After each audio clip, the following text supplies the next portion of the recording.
Kaloka!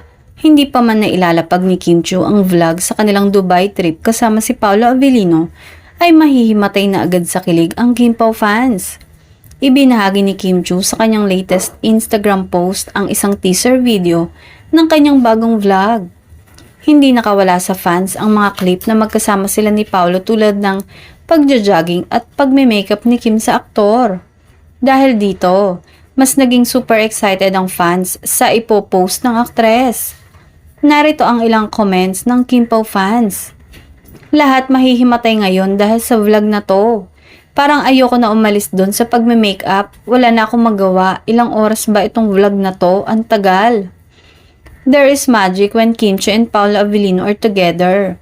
Sana ay may big announcement pagkatapos ng vlog. Kinilig to the max muli ang Kim Pao fanatics sa dami ng paayuda ni Kim. Nangako naman ang mga ito ng all-out support para sa pelikula ng dalawa. Aminado rin si Kim na nakakadama sila ng pressure ni Paolo lalo pat sila ang opening film ng Star Cinema ngayong taon at naging matagumpay kasi sa takilya ang recent two romantic films ng nasabing production, Unhappy for You at Hello Love Again.